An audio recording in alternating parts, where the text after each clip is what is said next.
Marjorie Taylor Greene posted. Lo que publicó ayer Marjorie Taylor Greene. Y esto es lo que dijo. Dice que en reuniones de estrategia están hablando de usar armas nucleares contra Irán. Y sí, lo han leído bien. Es real, no estoy especulando, lo sé, y es pura maldad. Cal, según tú, ¿hacia dónde va la guerra? ¿Y hasta qué punto se está volviendo desesperada la situación? Si de verdad, porque Marjorie Taylor Greene, supongo, no va a publicar algo así solo por lo que siente. Se trata de que sabe que algo está pasando en Washington, y por eso lo publicó. En tu opinión, ¿hacia dónde nos dirigimos con la guerra entre Estados Unidos e Irán? Where are we headed, in your opinion, with the war between the United States and Iran? Well, to be honest, I'm a little bit suspicious about Bueno, para ser sincero, desconfío un poco de este tipo de afirmaciones sobre el uso de armas nucleares, porque, obviamente, esto puede llevar a una situación totalmente fuera de control. Y no veo que la situación actual haga necesario el uso de armas nucleares. Evidentemente, Estados Unidos está atrapado en este conflicto. No puede avanzar ni retroceder. No puede avanzar porque los iraníes están decididos a alcanzar sus objetivos y están preparados, no solo mentalmente, sino también física y militarmente para lograrlos. Y no puede retroceder por su ego y por todo lo que se ha dicho hasta ahora, que Estados Unidos está ganando y que Irán está derrotado.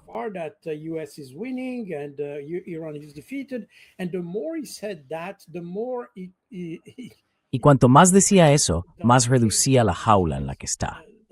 Esa es un poco la dinámica. Por lo tanto, tienen que hacer algo. Obviamente, lo que hemos hablado muchas veces en tu canal, y otros también lo han dicho, es que la idea sería hacer algún tipo de operación, bombardear algo, la isla de Yarg o no sé qué, y después declarar el éxito y la victoria total, y retirarse basándose en esa declaración. Esa sería la forma más elegante de salir de este lío. Y para eso no hace falta un arma nuclear, ¿sabes? Y tener aquí un arma nuclear probablemente. Porque, de nuevo, un país pequeño como Israel es vulnerable a 1 o 2 ataques nucleares.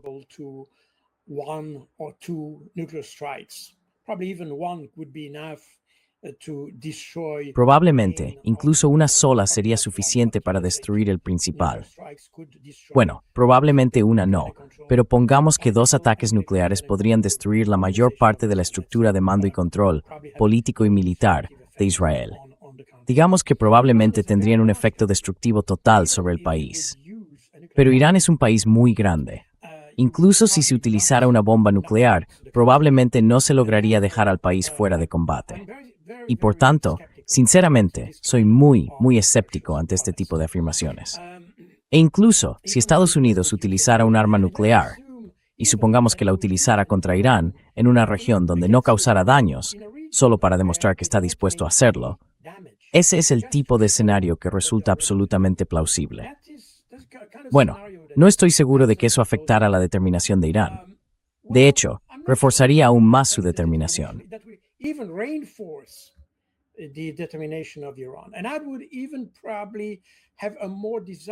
Y eso probablemente tendría un efecto aún más desastroso en la región. Porque obviamente, un arma nuclear, aunque apunte, digamos, a un desierto, a una parte del país que no esté habitada, seguiría habiendo lluvia radiactiva, seguiría habiendo efectos y consecuencias regionales. Y eso probablemente pondría a toda la región en contra de Estados Unidos. Para ser sincero, soy escéptico. Probablemente utilicen este tipo de amenaza para ejercer algún tipo de presión. Seguimos en la dinámica de la paz mediante la presión, y probablemente estemos ante algo de ese tipo.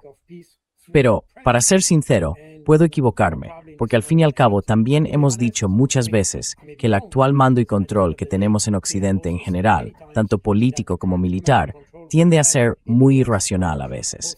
Así que podríamos tener, quiero decir, no es imposible, pero diría que es posible, aunque no probable.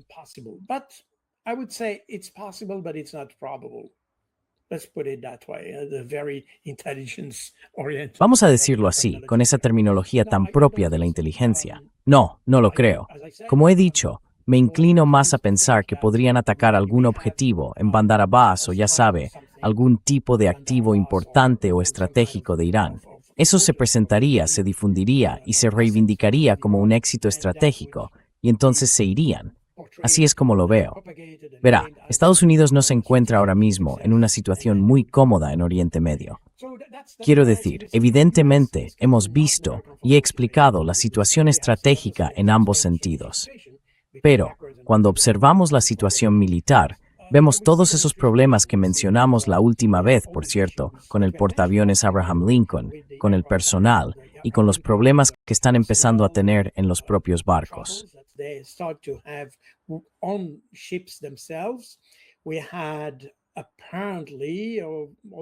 Al parecer, aunque no se ha confirmado como tal, se insinuó con mucha fuerza que lo que ya habíamos visto en mayo y abril era algún tipo de sabotaje contra algunos barcos.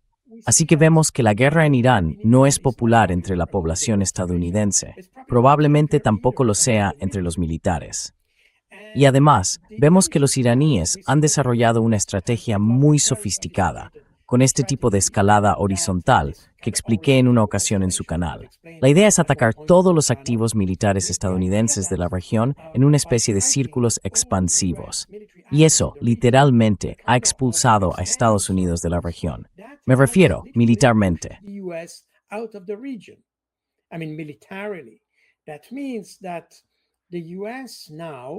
Eso significa que Estados Unidos, ahora, si quiere llevar a cabo operaciones contra Irán, difícilmente puede contar con la red de apoyo logístico que tenía en los distintos países del Golfo.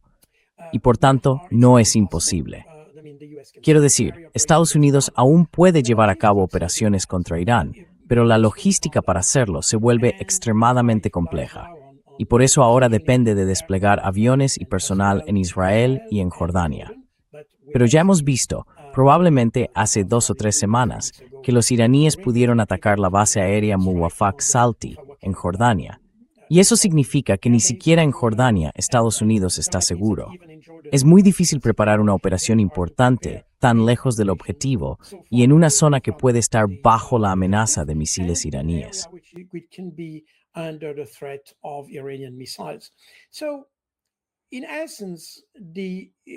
Así que, en esencia, la estrategia iraní ha funcionado bastante bien. Y hoy Estados Unidos está, de hecho, atrapado, literalmente atrapado, en el conflicto. Está atrapado políticamente, ya lo hemos dicho antes. También está atrapado desde el punto de vista operativo. Y ahora, con estas cuestiones adicionales relacionadas con esos portaaviones, y con un nuevo portaaviones que llega para reemplazar al Abraham Lincoln en la región, tenemos esos problemas estructurales, esas dificultades dentro del ejército estadounidense que pueden afectar a una operación a largo plazo. Así que ahora sería el momento adecuado para que Estados Unidos lograra una especie de victoria simbólica y dijera, basta. Pero de nuevo, eso requiere sabiduría.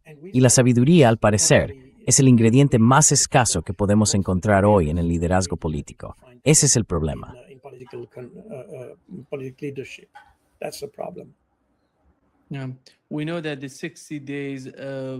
Sabemos que los 60 días del memorando de entendimiento vencen hoy. Y lo que ha dicho el portavoz iraní del Ministerio de Asuntos Exteriores de Irán es que no hay ninguna disposición titulada plazo de 60 días en el texto del memorando de entendimiento. Eso significa que no existe un límite de tiempo para el memorando. Hablaban de 2, ya sabe, 30 días y 60 días, que iban a hacer esto y aquello. Pero parece que, a ojos de los iraníes, el memorando de entendimiento no va a expirar después de 60 días. Y él dijo que la República Islámica de Irán nunca formula sus políticas bajo presión, ultimátums ni plazos temporales.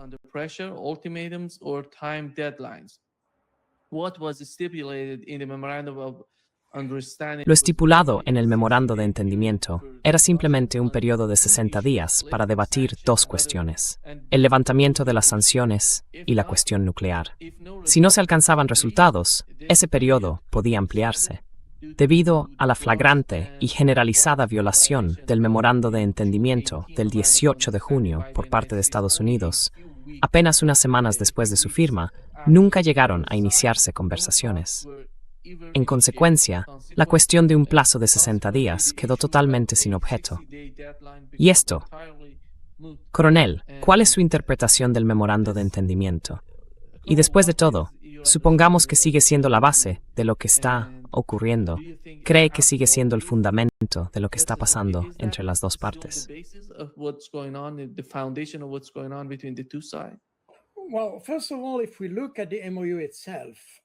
Bueno, en primer lugar, si analizamos el propio memorando de entendimiento, como usted ha señalado acertadamente, no tiene una validez de solo 60 días.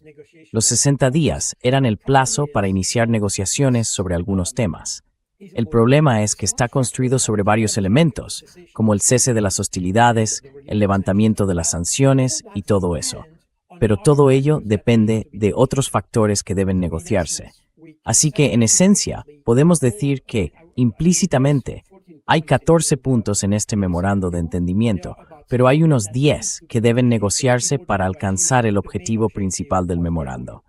Por tanto, sí, existe ese plazo de 60 días, pero no es un plazo de vencimiento. Es un plazo para empezar algo, como usted ha dicho acertadamente. Pero, dado que para obtener un resultado en los temas principales, primero hay que negociar los demás, eso complica el cálculo.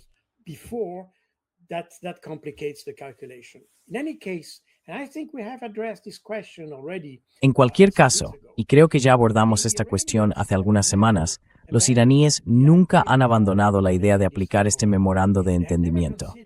Nunca han considerado que este memorando hubiera expirado.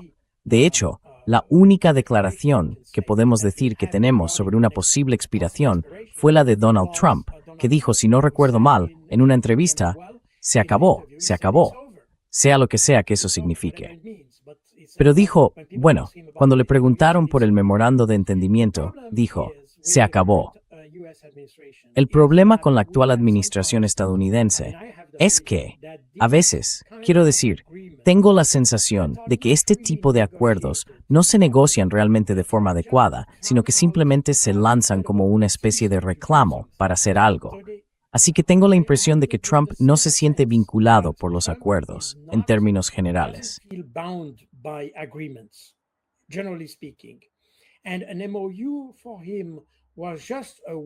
Y para él, un memorando de entendimiento era simplemente una forma de atraer a Irán hacia algo. E hizo exactamente lo mismo con los palestinos, con este acuerdo sobre Gaza. Era lo mismo. Se trataba de atraer a la gente hacia algo que al final no se iba a aplicar. Y eso es exactamente lo que estamos viendo hoy con Gaza. Hamas se dejó atraer por la idea, incluso aceptó desarmarse, y ahora tienes a los israelíes diciendo, de ninguna manera no vamos a salir de Gaza. Estamos exactamente en la misma dinámica aquí. Y también lo mencioné en vuestro canal a finales de junio, cuando hablamos de este entendimiento improvisado. La idea del memorando de entendimiento era atraer a Irán hacia una especie de proceso, pero para lograr algo distinto de lo que figura en el memorando. Ese es el problema con Trump. This is the problem with Trump, and he wants to achieve results quicker. Y él quiere lograr resultados más rápido de lo que establece el memorando de entendimiento. El memorando daba un plazo de 60 días para negociar o para iniciar una negociación. Pero pocos días después de la firma, Donald Trump y los estadounidenses empezaron a atacar Irán para ejercer más presión sobre el país. Eso significa que no se apoyan en el texto. Se apoyan en lo que llevan afirmando desde hace mucho tiempo, no solo en el contexto de Irán, sino también en otros ámbitos, la idea de lograr la paz mediante la fuerza. Es decir, se presiona a la gente para alcanzar el objetivo.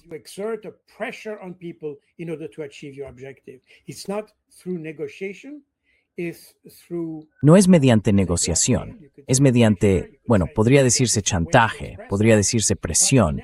Hay distintas formas de expresarlo. Pero en esencia, no es una decisión ni un acuerdo debidamente consensuado por ambas partes. Es algo que una parte ha impuesto a la otra. Y usando la fuerza y la presión, haces que la otra acepte lo que dices. Esto es exactamente una variante de lo que he mencionado muchas veces en el canal, la llamada diplomacia de las cañoneras que teníamos a finales del siglo XIX y principios del XX, practicada por las potencias occidentales, especialmente contra sus potencias coloniales.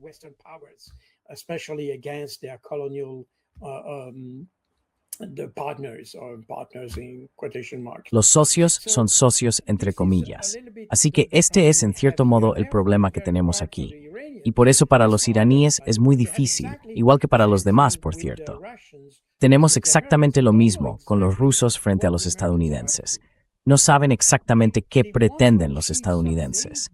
Quieren conseguir algo, pero como no quieren, ya sabe, cuando se inicia una negociación, no se puede decir que se resolverá en 2 días, 3 días, 1 mes o 2. No se puede hacer eso. Tengo experiencia práctica mediando en conflictos morales, pero conflictos al fin y al cabo. Y aquí hay que tener en cuenta, en primer lugar, la buena voluntad de ambas partes.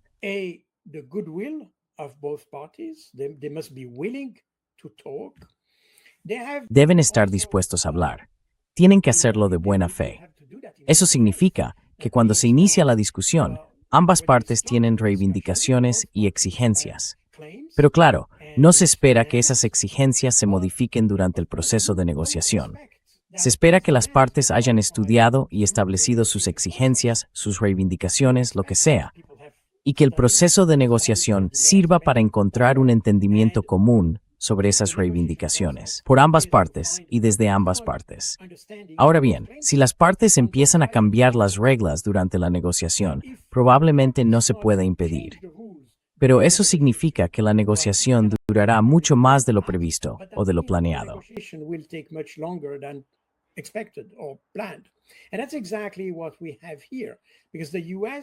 Y eso es exactamente lo que tenemos aquí, porque Estados Unidos, obviamente, quiere obtener más de lo que figura en el memorando de entendimiento. Y esa es la dificultad que tanto los rusos como los iraníes tienen aquí con los estadounidenses. No son creíbles ni fiables en ese sentido. Es decir, esperas discutir una cosa y al final, cuando te sientas a la mesa, aparece otra cosa sobre la mesa. Y eso no es exactamente lo que se hace en la diplomacia normal.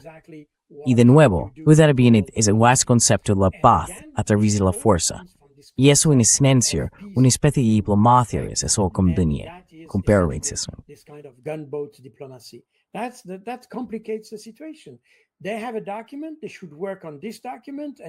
Tienen un documento. Deberían trabajar sobre ese documento y debatir ese documento. Y si hay alguna otra cuestión, bueno, podría tratarse en una discusión adicional al final. Pero de nuevo, el problema es que los estadounidenses no saben exactamente qué quieren lograr. Y lo hemos hablado muchas veces. Al principio, empezaron la guerra por la cuestión nuclear. Y hoy todo gira en torno a Hormuz, y ya nadie habla de la cuestión nuclear. Por cierto, la cuestión nuclear nunca fue realmente un problema, porque sabíamos de antemano que los iraníes no estaban desarrollando una bomba nuclear. Así que todo esto es un caos y carece por completo de coherencia.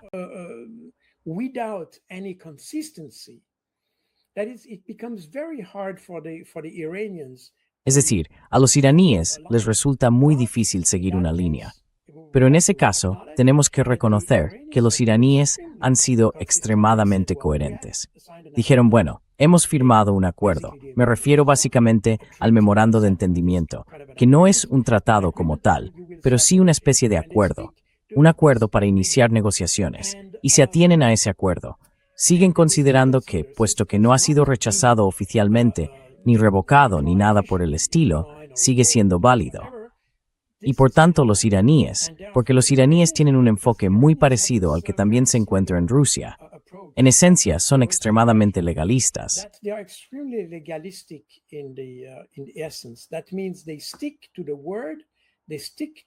Eso significa que se ciñen a la palabra dada, a lo que está escrito, ni más ni menos.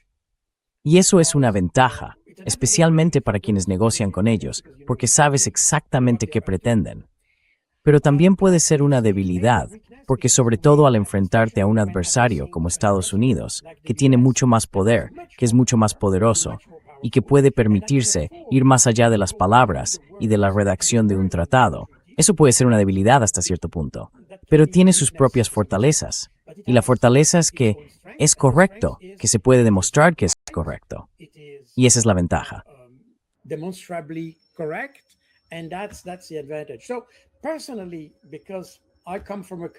Personalmente, como vengo de un país, Suiza, que también es extremadamente, o lo era, muy legalista en su manera de abordar las cosas, tiendo a estar a favor y a ver con buenos ojos a quienes se atienen al documento firmado, a quienes cumplen la palabra dada. También es una cuestión de honor. Cuando das tu palabra, esa es tu palabra. No te echas atrás. No juegas con tu propia palabra. Y esa es, diría yo, un poco la debilidad de Estados Unidos en este momento. Pero el problema es que como Estados Unidos tiene una mayor potencia militar, esto también es la ley del más fuerte. Y ese es el problema. This is also the law of the strongest, and that's the problem.